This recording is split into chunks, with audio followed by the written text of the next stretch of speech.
Being hit by the butt of a sniper rifle wasn't exactly the standard alarm he was used to, but it certainly did the job.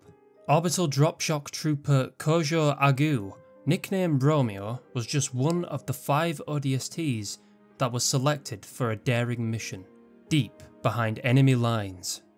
He was all geared up, clearly showing the telltale signs that their operation was ready to begin. Wake up, Buttercup.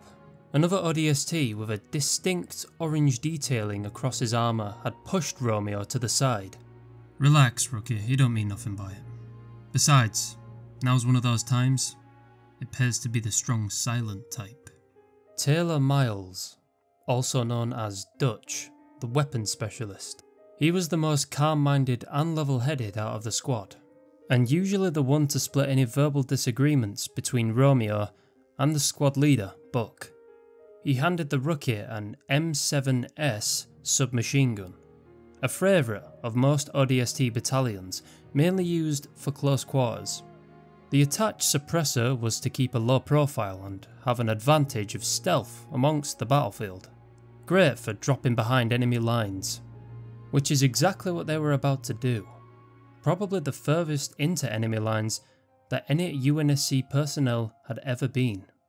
They'd practically be knocking on the Prophet's door, or rather, kicking it in. The rookie attached his SMG onto his pod, ready to be deployed, along with his silenced M6C SOCOM pistol holstered onto his hip. This mission was by far the most dangerous out of all of his drops that the rookie had done since joining the Helljumpers.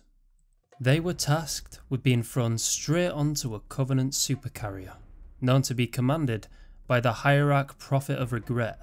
The mission was essentially being fired out of a cannon, in a coffin at high speeds, and slamming hard enough into a Covenant ship to penetrate the hull just enough that they land inside the vessel.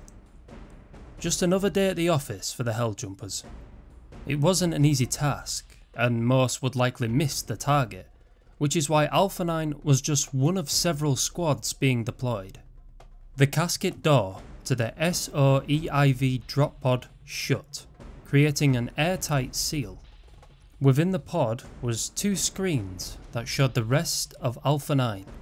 The first screen showed Sergeant Gunnery Edward Buck, the squad leader, and he would be the one directing the guided fall onto the ship. And demolition expert Michael Crespo, nicknamed Mickey, had appeared on the second screen. Their pods were being moved into position within the frigate. They rotated and craned out further into open space. Bits of debris could be seen floating above the high atmosphere of the planet. The ship they were tasked to land on was just above a city in Africa known as New Mombasa.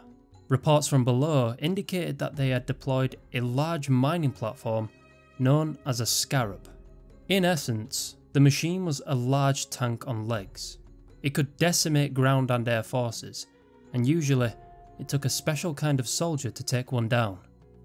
Luckily for the Marines fighting down there, they had the Master Chief, Spartan 117, the best of all super soldiers the UNSC had to offer. It only made sense to have him on Earth now that the Covenant had found Earth. Sergeant Buck snapped Rookie back to reality. Troopers, we are green and very, very mean. The row of pods in front of the rookies began to launch. A blue flame projected from behind them as they headed towards the atmosphere. After a few seconds, his began to make the alerting launch sequence, with the sound of 3 initial beeps in rapid succession, followed by a final beep of slightly higher tone.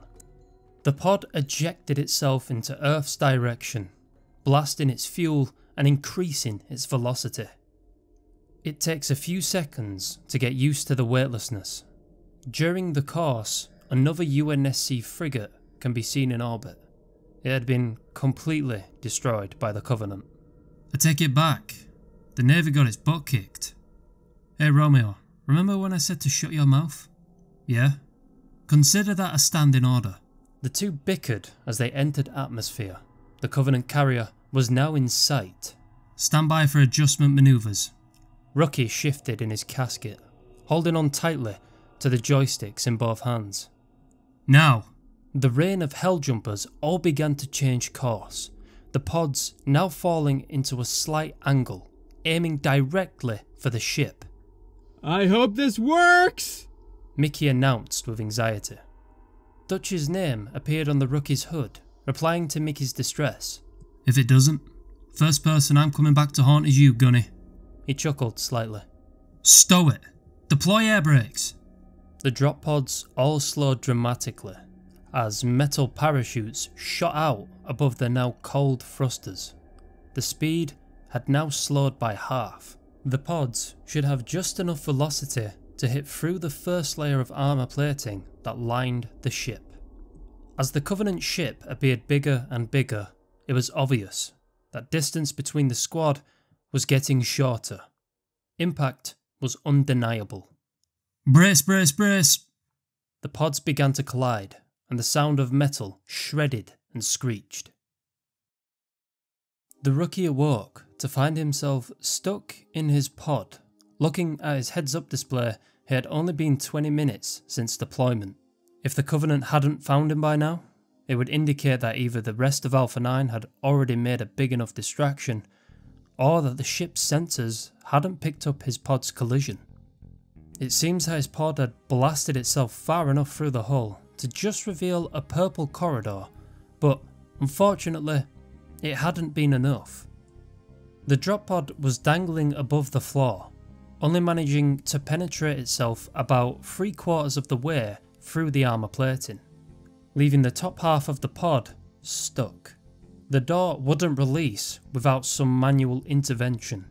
He began hitting the breach charges scattered around the inside of his pod. It would take all 3 to be primed before he could jolt the doors off with the extra pressure. Once pressed, the sound of hissing began, and followed by a very audible bang. The casket door was still sealed tight at the top, but the bottom half was just open enough to slide through. The rookie grabbed his SMG and slid out of his chair. The gap was small, but with enough squeezing, he had managed to fall into the corridor with a thud. There was no time to let his body adjust from the fall. The rookie was now far deep behind enemy lines, and members of the Covenant would be crawling all over the place. He forced his legs up straight, pulling his SMG in front of him to attention. He looked ahead, seeing the vast corridor turning to its left at the end. Before anything could get the upper hand, Rookie snapped around the SMG still at arms. Nothing but more empty hallways met the barrel. For an ODST, it was unusual to find an empty battlefield in front of their deployed positions, but it was always possible. A name appeared on his hood. It was Buck. Rookie, you out there? Respond, that's an order. A rumble shakes the audio into static, and a blue flash unveils itself from the gap between the wedged drop pod. What the hell was that? Dutch answers Mickey. The sound of gunfire also interjects through his comms. They're jumping into slip space. What? Dutch? Where the hell are you? One of the docking bays, a couple levels below. Could use a couple more guns down here. Buck presses his helmet further into his right ear, trying to listen closely over the gunfire coming from Dutch's transmission. By the sounds of it, Dutch seemed to find himself alone and fighting some coveys down in the hangar bay. He would have easily seen the wormhole appear from there. Hold tight, Mickey and I are on our way. Romeo, Rookie, if you're still out there, you better get somewhere airtight, quick. A low rumbling hum began to get louder. From what he had been taught during his military training in the academy, the Covenant ships could not only traverse slip space far more efficiently than us, but also jump into it quicker too. If he was calculating it right, he would have maybe 30 seconds before slip space ripped reality around him. He began a sprint, dashing through the corridor, taking a left into a maze of doors that lined the hall. He would have to find one that wasn't locked. If the lights upon the door was green, he'd be able to enter. If they were red, he'd have a lot of trouble. unless he had some kind of AI. An Ungoi, also known commonly to the UNSC as a grunt, exited a door a few meters away. It was unarmed and seemed to be completely unaware of any enemy forces. It seemed whereverabouts the rookie had landed was a lucky spot. He began a sprint towards the clearly unlocked door, no longer caring about stealth. His once light steps turned to rapid and heavy thuds. The grunt turned, seeing the large human, also known as an imp, charging in its direction. Unarmed and outmatched, it began running into the opposite direction, scared for its life. 10 seconds. It was a long corridor, but he had managed to dive into the large empty room. The purple door of strange architecture slammed shut behind him. The room was airtight. The ship lurched forward, causing the rookie to stumble onto his knees. They had just entered slip space. Buck and Mickey found themselves following the now clearly visible ping of a friendly on their motion trackers. Dutch was right ahead of them, just behind a large door. As it opened, the sound of plasma fire rang out, peppering the alien alloy around the hangar. Tens of dropships scattered about, and behind one was a lone helljumper, slowly running out of ammo. At the other side of the hangar, a dozen or so coveys ranged from the hinge-headed elites to the bird-like jackals stood, slowly advancing towards Dutch's position. Buck and Mickey began running towards them, finding cover of their own. Mickey had unbuckled 2 frag grenades from his armor's harness, throwing them in a high arc across the low gravity of the hangar. One landed perfectly behind 3 jackals and an elite. They hadn't noticed. The explosion rang out, and the squad was peppered with fragments of metal and shrapnel. The second grenade bounced off a wall and floated towards an elite. It dived out of the way, but not without sustaining some shrapnel injuries. Buck made a push to some more advantageous cover. A small ramp that seemed to lead up to the large door controls was a perfect place to send some rounds downrange. Covering fire. I'm going for the high ground. Mickey and Dutch begin mag dumping fire towards the covers. Their bullets pinged and ricocheted around them, some hitting the target successfully. Suppressing! Buck made his second dash, pushing his muscles as hard as he could up the steep incline. He made it to the top, and waiting for him was a Covenant weapon rack containing multiple plasma grenades. Not his favoured choice, but certainly effective. He had seen them being used in training and in the field. There was something he'd pray never to be on the wrong side of. He picked one up, activating it with a small button. It began to light up a harsh blue, bright enough to cause headaches. He threw it. It landed in front of a pair of Zanghelis. Their plasma rifles flashed the same colour. Before they could get away, the superheated explosion vaporised through their combat harnesses. The 2 half-melted bodies fell to the ground. Gunny, we got another one. Far right. Buck looked in the direction to see another elite with Ranger armour. It had a jump pack on its back. Before Buck could pull his rifle up to fire, it bounced into the air, using its jetpack to float high over the dropships in the hangar. It was trying to flank the ODSTs.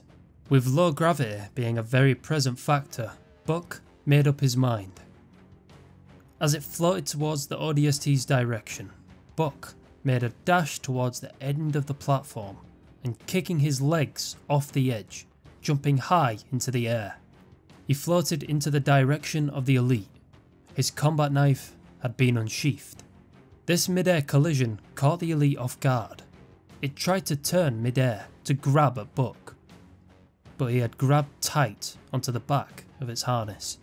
He brought down the large combat knife deep into the elite's neck.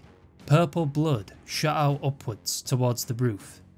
It screamed and gargled in agony under its vacuum-sealed helmet. With another large push, Buck brought the knife back out of its neck and then repeated the process. They floated towards Dutch and Mickey, landing by their feet, sliding along the floor. The elite was dead, and the two ODSTs had cleared the rest of what little grunts remained. Get this thing off of me. Buck's voice mumbled. The elite's body had landed on him, and even with the low gravity, was rather heavy to lift on his own. Dutch and Mickey looked at each other, and then back to Buck. They walked over, pulling the massive alien off him. What now, Gunny? Buck cleaned his combat knife, flicking the blood onto Dutch's armour. First we find our boys, then we find the Prophet. Dutch wipes the blood off his chest plate and looks towards Buck. Okay, any idea where we're going? Hey again everyone, and thanks for watching this video. If you enjoyed, don't forget to subscribe. If you have some thoughts or opinions on the story, then make sure to leave a comment. And if you really liked it, then leave a like. It helps the channel a lot, and hopefully will help it grow even more. I want to give a thank you to my one and loyal loving patron, that is Corporal Hot Pockets. If you want to see your name here, then go visit my Patreon, links in the description. Alright, I'ma head out. Peace.